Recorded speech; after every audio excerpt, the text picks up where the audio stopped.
So my name's Fred Midnock. I'm the development pastor in Tullahoma.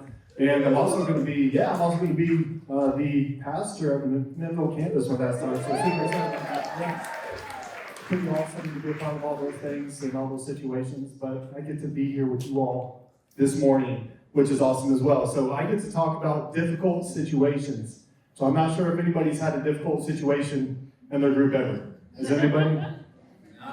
No, not a single person. All right, sweet. So that's great. Yeah. No overtalkers. You need to be in that other one. So we have all kinds of different difficult conversations that are happening. And if you haven't had one in your group, there's going to be a time in which it happens in your group. It's an inevitable situation that happens. But know this, that you're not alone in the midst of that. So if you ever feel overwhelmed when you're in that, make sure you go to your coach, make sure you go to your lead and talk to them and talk it out with them. Like, hey, what should I do if you need to talk that stuff out, okay? So this isn't like a foolproof idea on how this works out. This is just to kind of help you have steps, okay? So this isn't like the perfect plan for you to move forward in difficult situations. But it is to give you a plan to kind of get a framework in case it does happen, all right? So with that, we have a few different ones that we're going to touch on today. So that is disputes between life group members. So this is where somebody said something, they offended another person, like, hey, I don't really feel comfortable in this group anymore, so you guys have to kind of figure that out and address it, right? And then there may be a toxic member in your life group. That never happens, right? There's never anybody who just comes in and tries to run over and steamroll a group. But that may be an issue that you have at another time. You may not have that now, but you may have that happen. And then holding your people accountable for their sin. So this is going to be a sin that you notice that they're trying to hide. Okay? That you notice is kind of becoming evident and you have to address. All right, so how do we do that? How do we do this well in a way that honors God? Right? So in the midst of all that, all this always happens through prayer. So we're always going to go to God in prayer first. Right? We always want to go to Him, make sure we're talking to Him. We're bringing it before Him. And then we're like, all right, I don't really know the next step. And we go to our lead. Okay, and then we're going to address those people or sin. All right. So if you have disputes between life group members, we have very few people in the world who know what healthy conflict looks like. So to engage in healthy conflict is a very good thing, right? To be able to do that. But the majority of all this have dysfunctional families. Amen to that, right? We have dysfunctional families and it's all messy and we don't really know how to do good conflict, good healthy conflict with each other. So guess what happens when you bring a bunch of people together who don't know how to have good healthy conflict? We have good messy conflict, right? It's messy and it's nasty and it's kind of weird and everybody gets feelings hurt. So we don't know how to engage in good conflict and actually help us build us up. So they're going to need somebody to help them lead them in that, okay? So when messy conflict arises, we need somebody who's going to stand up and help guide that situation. Because it can be a beautiful thing, right? We don't have to love conflict, but we definitely cannot avoid conflict, right? We need to learn how to embrace it. We need to learn how to lead in the midst of it, because that's what your role will be as these things come up. So conflict can be an amazing thing. It can be an amazing thing to help us grow emotionally, relationally, and spiritually. And we have to make sure that when we're in the midst of this, that we're kind of pointing people towards that, right? Our emotional IQ, EQ, right? So our emotional intelligence can be increased in this. Our relationships are going to increase for the better. They're going to get stronger. And then we're going to be able to grow ourselves spiritually in the midst of all that as well. So emotionally, this can help us cultivate self-awareness on what some of our triggers may be, right? So everybody's got these things we grew up with in our families, things that really kind of unnerve us. And when somebody starts to do it, it starts to trigger us out. Right, a little PTSD type thing going on there. But as we go through this, we can know what triggers us so we can start to put guards in place through prayer and go into God to help kind of put that in there. So this is also for you, because you may have some of these things too. Like, this person in my group is really driving me crazy. So it's helping you kind of work this thing too, right? It can help us aid in developing self-regulation. So how do I self-regulate? How do I temper myself? How do I do these things? And then it can also help us engage in empathy. So some people in your group may not be very empathetic. This will help them grow in the midst of that. So our emotional intelligence will increase. So our EQ. Right? Relationally, we can better communicate. So the benefit is we can start to learn how to communicate better. I can start to communicate the feelings I'm having. I can start to communicate how you make me feel. What I thought I heard you say, even though you may not have said that. And then I start to understand somebody's heart better. Okay, so we can start to understand somebody's heart in the midst of all this. Which in the end is going to lead to stronger relationships. Right? All this is going to build up relationships within your group. So if your group hasn't gone through a conflict, a messy conflict, it'll benefit your groups usually, 9 times out of 10. I'm not going to say 100% because it's not always 100%. But 9 times out of 10, your group will become stronger, you're going to become closer, you're going to become a lot more intimate with each other, which is the beauty of conflict. So spiritually, this may sound familiar, right? We can get peace, we can get patience, forgiveness, gentleness, self-control. We admonish one another. Right? We start to learn how to admonish one another well. And then we go through this thing called long-suffering. Okay? As we long-suffer with each other. So spiritually, we're being grown. Spiritually, we're being built up for the kingdom, right? So we can go out and we can do this better with other people. So we're doing it at more intimate levels. That way we can do it when we go out and we actually bring other people into the midst of all this. So mediating conflict. First, when we do this, we have to create a framework. So you're going to address these people. So we want to make sure that we're addressing the two parties in mediating the conflict. Okay, you're going to be the first step in all of this. So you're going to be the first step in all of this. You can talk this out with your lead, you can talk this out with your coach, but you're going to be the first layer when this actually kind of gets addressed. Unless it's a really deep, crazy situation, then you may have somebody else there, right? But you need to address it quickly. Do not keep pushing this off. Sometimes you're like, man, this makes me really uncomfortable. I don't want to address it, and kind of push it off. Do not do that. It will make it way worse. Way, way worse. You need to address it, and you need to address it quick. The reason we do this is the analogy. If you have a wound, and you don't clean it quickly, it can become infected. When it becomes infected, it gets all red, it gets all pussy, and it gets nasty. And it oozes and goos, and then you get a fever, and then you get sick. That's what happens to your group if you don't address this quickly. It's going to fester, it's going to ooze, and it's going to get gooey and nasty, and it's going to cause your group to be sick. Okay? So you need to address this quickly. You need to get it done as fast as you can. Okay? But make sure you're prepared for it as well. So don't just jump into it like, we're going to address this right now, and I have no idea what I'm doing. Okay? Don't do that either. Be prepared for it. We're going to discuss in person. Do not do this, or we're going to FaceTime each other. We're going to do this on a phone call with each other. We're going to do this through email or text message. Those are all bad choices. This is always something that is done face to face. Okay, so make sure you do this in person with the parties involved. Then you have to be a good listener. So this is not only for you, so you can hear everything that's going on, but you have to tell them as well. So you're going to let them know, hey, I need you to be a good listener when we engage in this. Don't be quick to speak. I want you to be good to listen. So you can actually hear what the other person's saying, and then you will have your opportunity to speak as well. Okay, so you're setting up this framework and this groundwork in which you can mediate well. If you don't do this, it's going to be crazy, and everybody's going to start yelling over at each other, and they're going to get upset, and it's just going to blow out of proportion. So you've got to get control from it before it ever gets going. All right? Only one person can share at a time. So we kind of went to that with a good listener. Only one person can share at a time. This is important because they will overtalk each other, and they're not going to hear. They're already going to be preparing an argument instead of listening.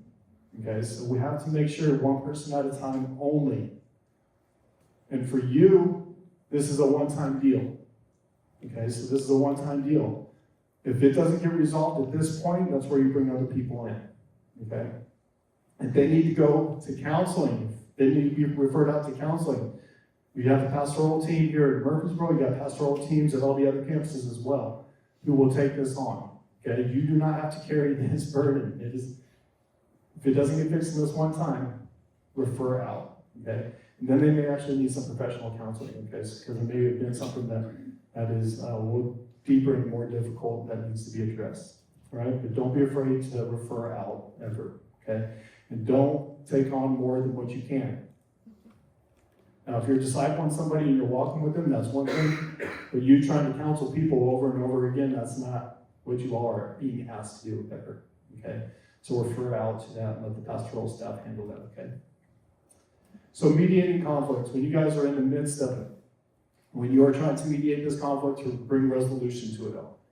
Questions to bring out. First, we have to know the purpose. Why are we here? What is going on? This is you leading. You are mediating this. Why are we here? One person speaks only. The other person is listening well. You have to remind them continually of this. What are the facts? I don't need to know anything else other than the facts right now. What are the facts? What was done specifically that hurt you? What was done specifically that hurt you, etc. That is it. That is all we need to know at this point. What are the facts? I don't need to know how it made you feel at this point. I don't need to know what you thought they meant at this point. I need to know the exact facts. Okay? From there, we can start to talk about feelings. All right, now that we know the facts, how did that make you feel? One person talks only. One person talks only, the other person listens well. And then we allow them to talk only while the other person, okay? What are expectations? So this is a two-sided thing here. What were our expectations first that we had for this person? Because sometimes we have expectations for people that they have no idea that we've given them. If they don't know that these expectations are there and are over their head, how can they ever meet those expectations? So do we have any expectations for this person? Yes? No? What were those expectations? What do we expect to happen after this? So that's the other side of the equation. What do we want to happen after we have this discussion? What are our expectations moving forward in our relationship after this? What do we expect to happen? Okay? Making all these very evident. If they are not spoken, they are not known. Okay? We cannot assume that the other person knows by transferring of everything in my mind to their mind without me saying anything. It's not going to work. So if it's not said, it is not known. Right? What do I own in this? So this is time for them to self-reflect. One person speaks at a time. The other listens. What did I do wrong? Where did I sin? What part of this do I own? And how did I use this to negatively affect this relationship? Okay. Then how do I move forward? What does this look like for us to move forward? What are we going to do moving forward? How are we going to keep this and foster a good relationship outside of this? What does it look like for our group moving forward? Okay. Because sometimes you may have to ask somebody to go to another group. That happens sometimes. Okay. I would wait till you have your lead or your coach to kind of work with all that. And kind of let them have those weird conversations. Okay? That's what they're trained for. But let them handle that part of it, okay? But sometimes that may be the answer. Okay? I'm not saying that this is always going to be perfect. All right?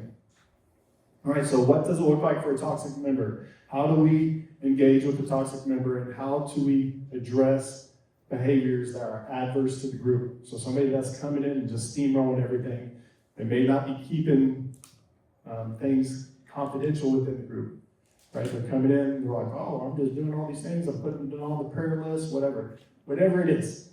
There's somebody who's coming in with a toxic mentality, has a very overpowering personality. It makes it very difficult for all the other members to actually share and feel safe within that group. Okay? That is usually the thing that will be people feeling safe within the group, okay, from a toxic person. So first we need to pinpoint the specific behavior that is going on with this person. What is this person doing that is disruptive to the whole group? Because we have to know what we're talking about when we get into this conversation. So what is the thing that is causing disruption in there? It may take a little while for you to figure that out, because you may not know. Figure that out. Then you need to schedule a meeting and address the issue. And as you do that, collaborate with them to figure out a resolution. Because now we're inviting them in to figure out how do we move forward, and I want you to be a part of this, because I still want you involved in this group. I want you to be a part of this, but how do we fix this situation and move forward. So we had a person in one of our groups in Tuolumne. So there's this person who always overtook the group. She's done everything. She's been there before. She knows how to do it all. You don't know anything. And she's going to maybe not keep your prayer requests within that group, right? So this is all going on. So we have to address this person. And she came up with the idea. She's like, all right, when I start doing these things, I need you to squeeze my leg. So she gave the lead authorization to squeeze her leg when things started getting crazy, to bring her back in. So then, whenever we do this, she came up with the idea. It was her bidding that we do this. So then she's like, well, why are you doing this? Because you told us to. You told us to do this when you start acting crazy. You told us to do it. So it doesn't give them any argument, nothing to fall back on. So we're doing what they've asked us to do in the midst of that situation, so it helps everything go much smoother. Okay? And that situation it's awesome now. It's actually really good. I did not think it was going to be that way, but it's ended up being really good, and it's awesome now. It took some time. I'm not saying it was overnight. Okay, so none of these fixes are overnight fixes usually, but it did get way better. Okay, so how do we address sin? What does this look like when we see sin that's being committed by someone in the group that they are trying to hide or conceal? Okay, we may not know exactly, but we need to address the situation either way, right? So how do we address this? First, we need to start with our own heart, especially with the type of sin that it may be, because it may strike us, right? It may be a trigger for us. So we have to know what it is. So we need to start with our own heart. Are we grieved about the sin, or are we irritated about the sin? Where are we seeing it? Are we upset that they're doing this? Or do we actually have compassion for them, and are we grieved for their sin? Do we want them to get help? That's a huge place to start. Do we desire restoration, or do we desire to prove a point? Okay, so we need to really look at our hearts when we start to engage this, because we want to protect them and we want to call them up. We don't want to crush them. Does that make sense? We don't want them to feel crushed and broken. So we want to bring restoration always, because Jesus is a God of restoration. So we're going to speak the truth in love. So as we address this, we don't want to soften the sin into something harmless. So a lot of times we don't want to come out. We're like, ooh, I'm trying to make this soft for everybody. I don't want to hurt their feelings. And then we actually make the sin way less than what it actually is. That's not a good thing either, right? We cannot soften the sin into something that is harmless. But on the other side, we cannot use the truth in a weaponized format to hurt them and beat them up. We have to be gentle. So one or two sides. We come at it really aggressive, or we come at it too soft. None of those are good options. We have to address the situation. So Jesus, he always came in. He set a relationship. He would address the sin, but he would also give restoration. How do you go about it? How do we fix this, right? So we need to make sure that we're speaking the truth gently and not weaponized. And then be specific about the behavior that is addressed, okay? We need to be specific about the sin, not them as a person. Stay away from words like, you always do this. Everybody thinks you're always here, right? Everybody sees you as this person. Don't put people in a box like that. You don't like it when people put you in a box like that, they don't like it either, right? Because that's not the truth. They're not always like that. They may feel like it at that point, but they're not always like that. So we need to refrain from making accusations about their identity, okay? Because their identity is in Christ, first and foremost. That's where their identity is, and that's where we want them to find their identity. So we're always going to draw them back to that, all right? So when I can't help, so are there going to be times that you're like, this is way out of my league, I cannot be a part of this, I have no idea how to move forward. This could be marital affairs. These are always not fun. They happen, and it may happen in your group. How do you go about this? Like, if this is out of my wheelhouse, can't do this. Get your lead involved, okay? Get a pastor involved. Start speaking with them so they can take that over. But it's definitely going to be a pastoral counseling or an actual professional counseling event, okay? Divorce, another thing. Death of a child, very difficult to navigate those, okay? If you do not feel comfortable with that, if you haven't had any privy to that, make sure you're going out to them, okay?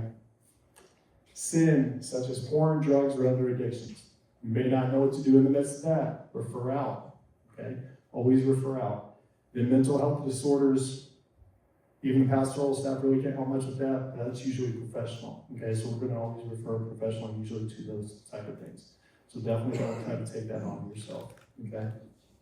So when you feel like you're over your head, please reach out to the pastoral staff, reach out to your coach, reach out to your lead, okay? Before you try to address any of those situations. Invite them in so they can have the conversation, so they can get them the counseling they need. So we're already preparing the stage for them to move to the next spot. Okay? Because we want them to get better. We want them to see who Christ is. We want the restoration of the relationships to be had. All right?